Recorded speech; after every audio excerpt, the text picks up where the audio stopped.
some noise in this place, one more.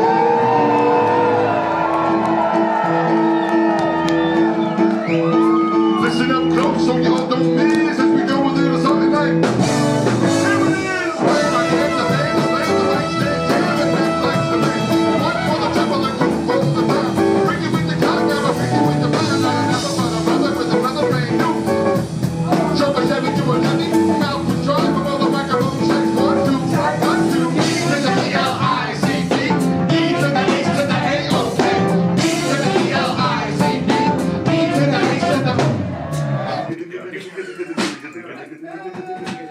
What's the first song? I played in a band with drummer Robohm back in 1991-92. At the time in Burlington, obviously there were no DJs, live music a lot, and you went to the bars, they were playing your typical classic rock. It was just almost natural that we were like, we want to do something so different. We felt like something was missing.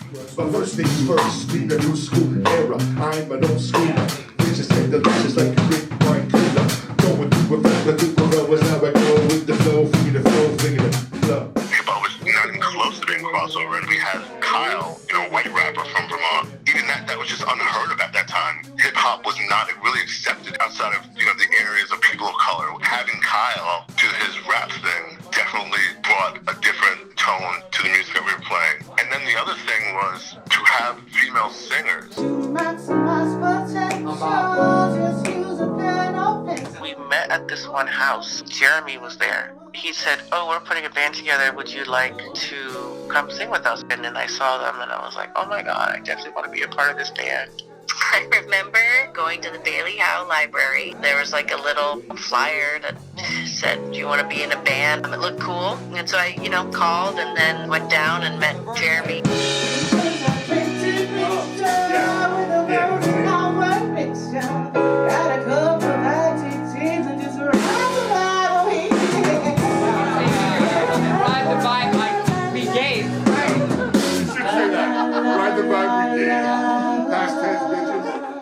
Like a balloon! I want to be free, I just let go. Oh my God, please.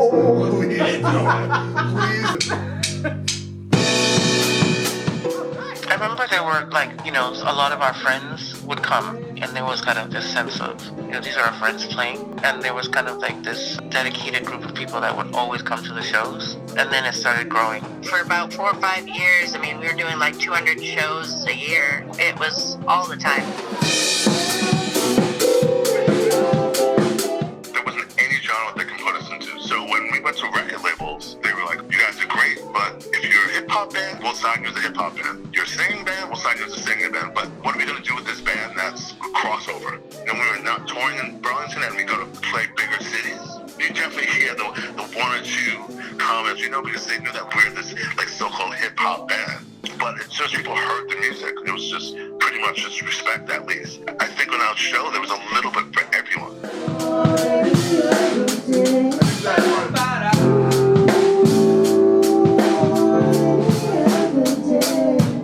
So what? What's that school groove you got? What's in that? Part of what made us Belizbeha was the fact that we were in Vermont, and that's what kept us true to the sound. We were a hip-hop band, but we weren't really a hip-hop band. We were from Vermont. We would go out and play, but then really for us the most exciting thing was always coming back and playing like at Club Toast or Metronome or Higher Ground for our people. There was a strong sense of belonging.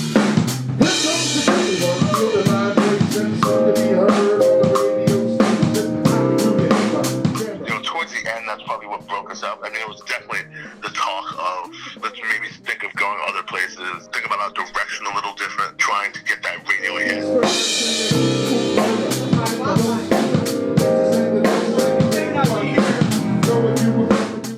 After the pandemic and a few of our people had passed on, Jeremy really wanted to get together as a band and wanted to play music. Everyone was just like, it's time to get together and do it because of the COVID thing. We missed playing with each other, especially after COVID. I feel like the Belizbeha show would be the perfect thing.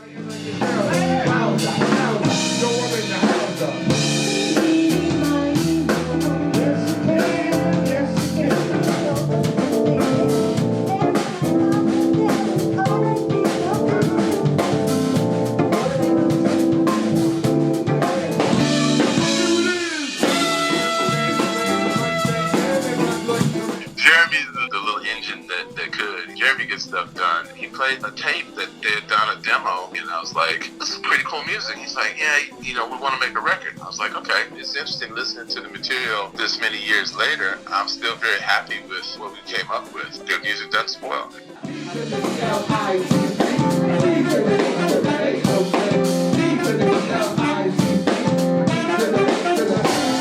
You know what you came for. Make some noise, y'all. It's great to have my role back as being the intro of the band, because I've been friends with these folks from the musical family for like almost 30 years.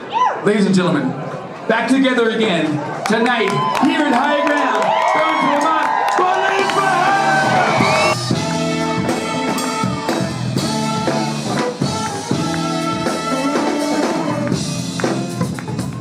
Somebody make some noise in here one time! Oh no, here comes the flow. Straight from the mouth, who knows? Here we go. Flow is the flow, it's the flow definition. To move like a stream in time when I'm in the butt, it's on alone. Mike got no, no, the king of the throne. Got the Louis, you can easily be school. Listen, nothing to prove, got the fun and never move. Listen, gotta know, get the key, you see, to the lifetime. Test yourself, keeps down. All the while, and you still don't know. We are so excited to be back on stage. Let's have some fun. Making me lose my mind, yeah. Trying to put the pieces in line. Making me lose my mind, yeah. Trying to put the pieces in line. I wish I could be stronger. But lately, there is so much that I cannot do. Take the words I said. Baby, they will bring you around my way, yeah. Baby, they will bring you around my way, yeah. Baby, they will bring you around my way. Think I'm gonna lose my mind. But the search deep inside and enjoy the ride. Slide blind, I let the nigga decide. Like the pepper me blind, and you know I'm not blind. Moving through life in the right direction. Ups and downs, so we'll make connections. I'm a man who's playing, yes I can. The M-E-T-H-O-D, man.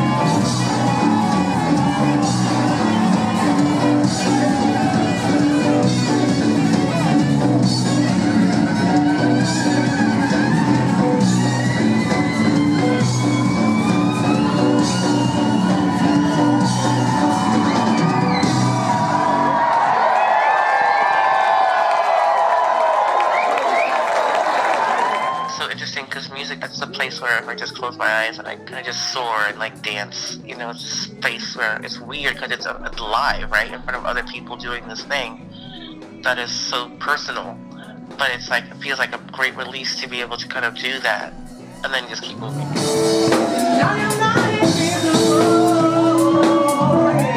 Seeing me is critical.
cool stuff. I really like this. This is cool music. It's great music. And the thing about great music is it doesn't spoil. It still resonates. You know, the band's been around for almost 30 years. And we played that music and it still gave me goosebumps and it electrified the folks that were there. The room was lifted. The energy and vibe in that room was just on 12.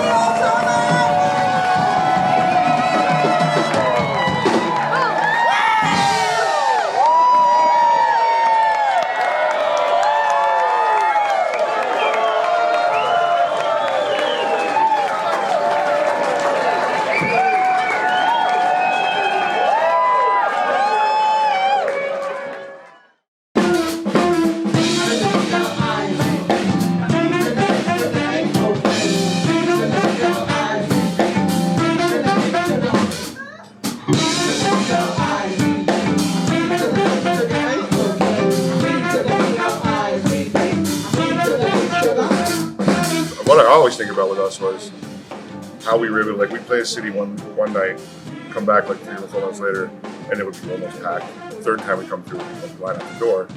No internet. Yeah. Like, no social media whatsoever. We was all word of mouth. Yeah. We got a cell phone once in the van for Yeah. one. You got What that. was the rule? It was like no one used the phone, and then someone used it, and it Talking was to like their boyfriend back home. $1,000, Yeah, yeah. and then we never saw a cell phone again for the history of the band. Yeah. Thank you. Thanks for doing. You do a lot of work to put this on. You and Cass. Yeah. Cass. Chris Cassidy, You got it. without Chris Cassidy, Belizbeha would not exist. Cass is like our babysitter 30 years later.